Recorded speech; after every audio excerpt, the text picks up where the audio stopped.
예, 이번 달 우리가 계속해서 우리 교회가 이런 교회가 됐으면 좋겠다 하는 그런 마음으로 우리 교회가 존재하는 이유, 그래서 오늘까지 총 우리 4가지들을 잠깐 언급했어요. 하나하나 일일이 구체적으로 다루고 또 구체적으로 이렇게 할 수는 없지만 매주 이렇게 간단하게 이렇게 우리가 주제별로 말씀들을 나눴죠. 예배와 선교, 그리고 이 사역과 교육. 이 교회가 존재하는 이유로 우리가 이 4가지를, 물론 이 외에도 교회가 존재해야 될 여러 이유들이 당연히 많이 있겠죠. 그러나 수많은 이유들이, 10,000가지 이유가 있을지라도 결국은 이 4가지 안에 크게 보면 다 포함이 되고 있다는 거죠. 예배, 간단하죠. 예배란 우리가 계속 말씀드리지만 하나님에 대한 나의 사랑을 표현하는 것. 선교란 하나님의 말씀을 전파하기 위해서 교회가 존재한다는 것. 그리고 사역은 말 그대로 사람들을 섬기기 위한 이 일이 사역이 된다 하는 것이죠.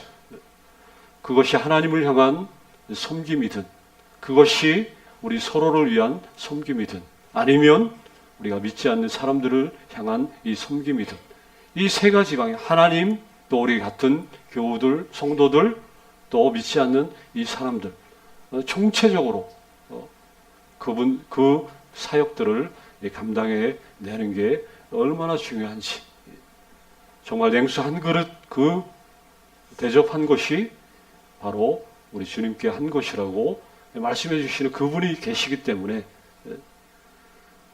나의 유익과 나를 채우기 위한 그 싸움들은 이미 우리가 그런 초보적인 단계에서는 이미 오래전에 사실은 신앙의 연륜적으로 볼 때도 벗어난 그런 사람들이죠. 그냥 말 한마디, 그냥 자그마한 행동 하나하나, 이런 것들이 서로에게 힘이 되어지고 또 기쁨이 되어진다는 것. 이게 하나님의 교회의 또 사역의 신비라고 이렇게 말할 수 있어요. 그러니까 계속해서 한 사람이 100가지, 1000가지 이런 사역들을 감당해 낼 수 있어야 되죠. 그리고 오늘 이렇게 오늘 4번째 우리가 그 주제가 있다면 이제 교육이죠.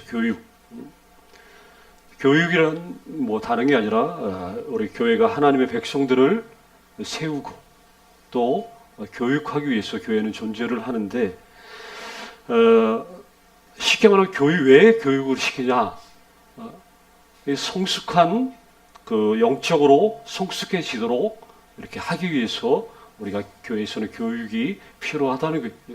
한 분 한 분 우리가 교육을 하는 이유, 교육을 받는 이유, 또 우리가 말씀과 여러 가지 그런 일들을 통해서 배우는 것은 성숙해지기 위해서, 영적으로 성숙해진다는 것은 다른 말로 말하면 그리스도를 닮아간다는 것. 그러니까 그리스도를 닮아가는 것은 우리의 신앙의 어떻게 보면 목표죠. 끊임없이 믿음의 장성한 분량에 이르는 것 자체가 우리가 그리스도를 닮아가도록 그분이 원하시기 때문에 그렇다는 거예요. 참 이것도 신기한 거죠. 인간이 하나님이신 그분을 닮아갈 수 있다는 것. 이게 얼마나 엄청난 일이. 우리가 어떻게 감히 비교할 수도 없는 그 어마어마한 그 창조주 그분을 우리가 어떻게 흉내도 아니라 닮아가도록 닮아가라고 얘기한다. 그냥 쉽게 말하면 하나님처럼, 그리스도처럼 되라고 이야기를 하는 것이죠.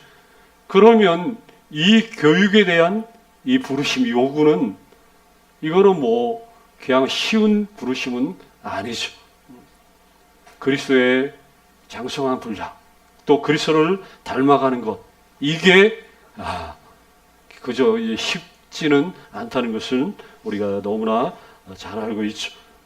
오늘 여기 말씀 보니까 이 11절을 여러분들이 주목해 보시면 5가지 직책이 나오죠. 5가지 직책.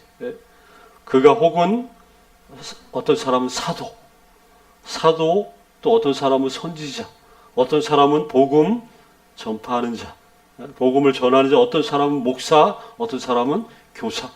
이 5가지 직책이 등장하는데, 이 5가지 직책이지만 다른 말로 말하면 5가지 은사라고 말할 수 있어요.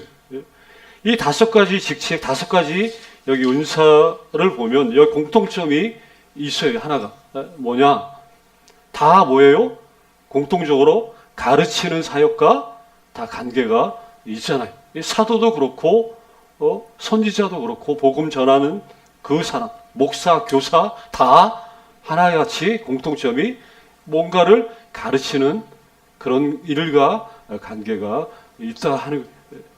그러니까 어느 시대에나 하나님은 그 교회를 세우는 데 있어서 이렇게 가르치는 직책, 은사를 교회는 필요로 한다. 아니, 하나님께서 교회를 세우는 일에 있어서 가장 필요한 것은 바로 이렇게 하나님께로부터 가르침을 받은 사람들이다라고 말해도 과언이 아니라는 거예요. 그러니까 교회에 가장 필요한 게 이 가르침의 은사를 받은 사람인데, 자, 여기서 제가 이제 몇 가지 부탁 겸 말하고 싶은 그 한 3가지가 있는데, 그는 뭐냐? 어쨌든 우리가 뭐 신앙이 깊은 사람들은 신앙이 초신자들이라든가 이런 분들을 또 이렇게 지도해주고 가르쳐야 될 그런 사명들을 다 갖고 있죠. 그러나 이제 크게 볼 때 목회자라고 굳이 구분 짓는 이유는 어쨌든 설교자로 목회자를 하나님이 세우셨죠. 그래서 설교자하고 이 설교를 듣는 우리 성도 한 분 한 분, 그러니까 청중이라고도 이야기를 하죠. 설교자와 이 청중과의 관계가 어떤 관계가 돼야 되냐? 사실은 설교자와 청중은 영적인 여정에 있어서 동반자와 같은 관계라는 거예요. 그러니까 저와 여러분들은 영적 여정에 너무나 중요한 동반자, 서로에게 격려와 위안이 되어야 하는 사이라는 거예요. 서로 격려가 되고, 저도 여러분들에게 격려를 끼칠 수 있고 위안을 끼칠 수 있고, 또 여러분들은 저에게 격려와 또 위안이 이게 서로 되어져야 된다 하는 거예요. 영적인 여정의 동반자, 이게 얼마나 이게 이 관계가 가장 중요한 관계라고 볼 수 있어요. 예로부터 이 수많은 교회들이 있죠. 좋은 교회, 좋은 설교자에게는 언제나 좋은 청중들이 있었다는 거예요. 반대로 좋은 그 청중들에게는 언제나 어떤 설교자가 있어요? 좋은 설교자가. 이거는 항상 이게 불변하는 진리죠. 근데 좋은 청중, 좋은 설교자, 좋은 청중이 되기 위해서도 우리가 몇 가지가 필요한 게 있는데 뭐냐? 첫 번째가 있다면, 좋은 청중은 어떤 사람이냐? 기대하는 마음으로 가지고 교회에 나오는 분들이 좋은 청중이라는 거예요. 기대하는 마음.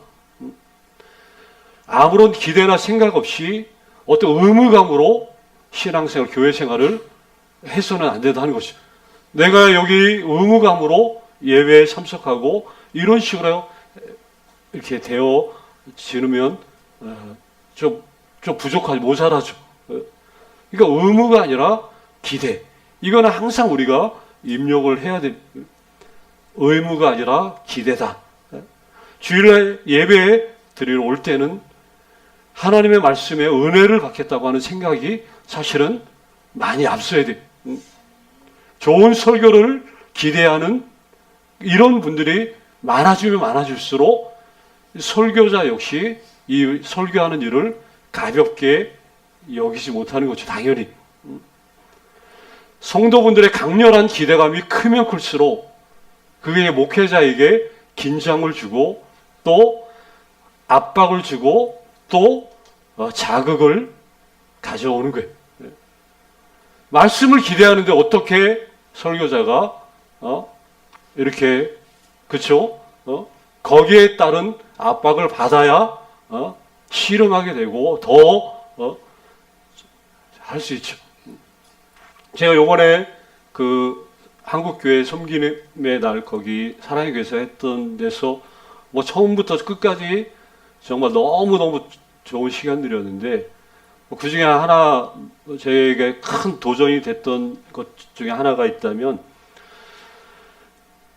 우리 그 예전에 유명한 저 내수동 교회라고 박희천 목사님이라고 그 원로 목사님이 어르신 한국교회의 어르신인데 그 강단에서 총신대학교에서 예전에 설교학 교수로도 오랫동안 하셨고 그 수많은 제자들 97세인가 6세인가 되시는 분 할아버지 강의하러 나오시는데 이렇게 완전 허리가 거의 90도로 꺾여가지고 이렇게 이제 나오셔가지고 정말 뭐 서서 못하죠 강의 당연히 의자에 앉아가지고 이렇게 하는데 그분이 하셨던 말씀 중에 이거는 제가 이제 제 책임감을 가지라고 스스로 이제 뭐 드리는 말씀이지만 그분이 그러더라고요.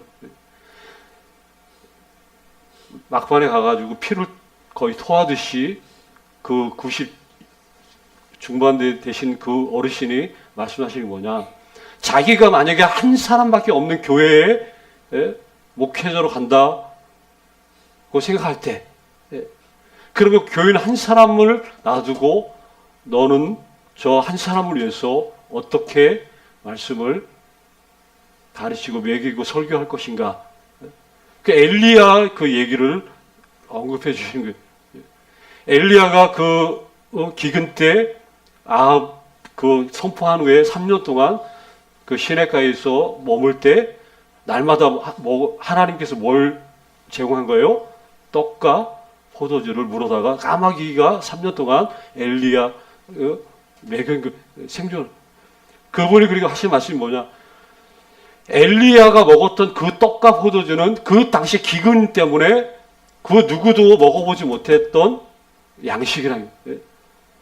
그 누구도 먹어보지 못했던 그 양식 소중한 거를 3년 동안 엘리야가 먹었다는 거예요.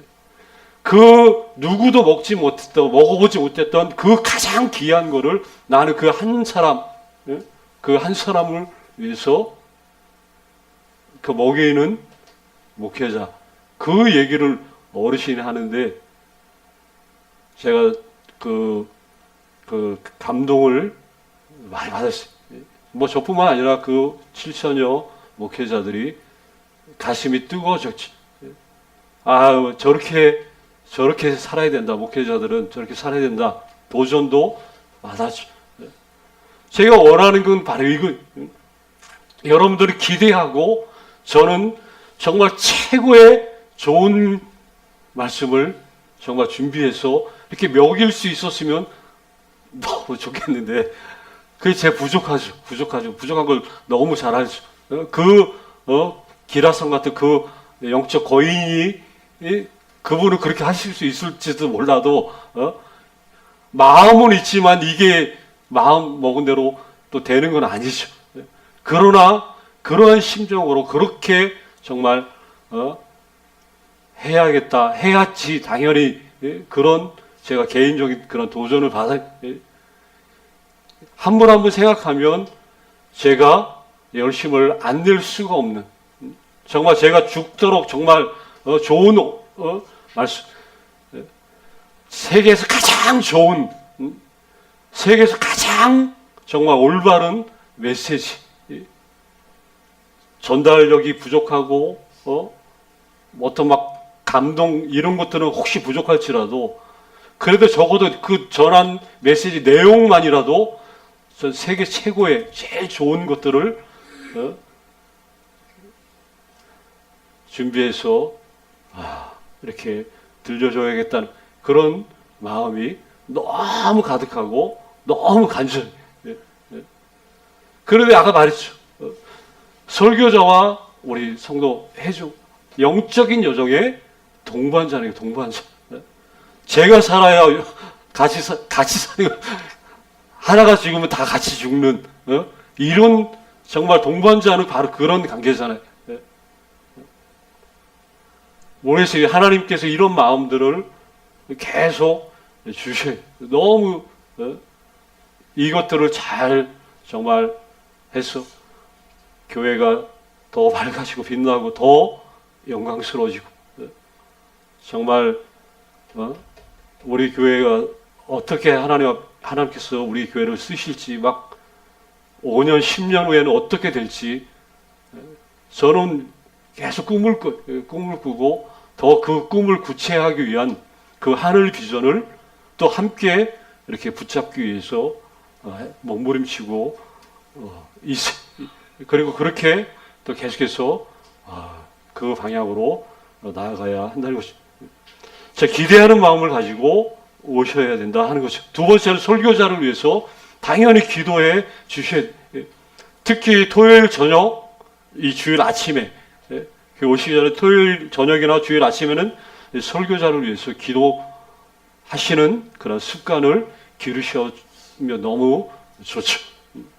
설교를 위해서 기도하면 할수록 좋은 설교를 여러분들이 만나게 된다는 거예요. 그리고 세 번째는 경청하는 습관도 너무나 중요해요. 이게 무슨 말이냐? 말하는 것에도 기술이 필요하죠. 요새 뭐 스피치 학원도 있죠. 목사님들도 이거 막 전달력 이런 거 막 세미나도 있고 또 심지어 학원들도 있지. 그런데 말하는 것에만 기술이 필요한 게 아니라 듣는 거에도 기술이 필요하다는 거예요. 이거 굉장히 잘 아셔야 돼요. 누가복음 8장의 그 씨 뿌리는 자의 비유에 보면 이 듣는 일의 그 중요성을 계속해서 강조를 해요. 왜 듣는 일이 중요하냐? 사실은 하나님의 말씀을 듣는 것은 굉장히 위험천만한 일이기 때문에 그렇다는 거예요. 왜 하나님의 말씀을 듣는 게 왜 위험천만한 일이냐? 이 말씀들이 들려질 때 이 말씀이 언젠가 이게 증거가 된다는 거예요. 증거. 무슨 증거? 나 그때 몰랐다고. 몇 월 며칠 날 이 말씀 너에게 내가 했다고 얘기하기 때문에 이게 위험천만한 일일 수 있어요. 반대로 좋은 의미에서 위험천만하다는 것은 어떨 때 언제적인지 몰라도 언젠가 들었던 그 말씀이 가장 긴박하고 가장 시급할 때 그 말씀이 나를 살리는 그러한 역사들이 일어날 수도 있기 때문에 그렇다는 거예요. 그래서 하나님의 말씀을 듣는 일은 매우 어떤 면에서 매우 위험천만한 매우 심각하고 위험천만한 일이 될 수도 있어요. 예수님 당시에는 직접 말씀하시는데 이게 더했어요. 예수님이 각종 비유라든가 여러 말씀을 하셨을 때 그 말씀 듣고도 돌이키지 않은 사람들 이게 구분이 그 말씀을 듣고 행하냐 또 듣고 따르냐 이거 말씀이 전해질 때 이게 말 그대로 두 부류로 나눠지는 그래서 그 전까지는 듣기 전까지는 나눠지지 않았는데 근데 일단 그 말씀이 들렸을 때 갑자기 이제 그 말씀을 듣고 따르는 사람과 그렇지 않은 사람으로 이게 분리가 되어버리는 그러니 이 말씀 자체가 얼마나 위험천만한 일인지 차라리 안 들었으면 더 좋을 수도 있죠. 그런데 들었을 때 문제가 결단 거기에 반드시 반응을 해야 되기 때문에 어쩔 때는 매우 위험천만한 일이 될 수도 있다는 것이죠.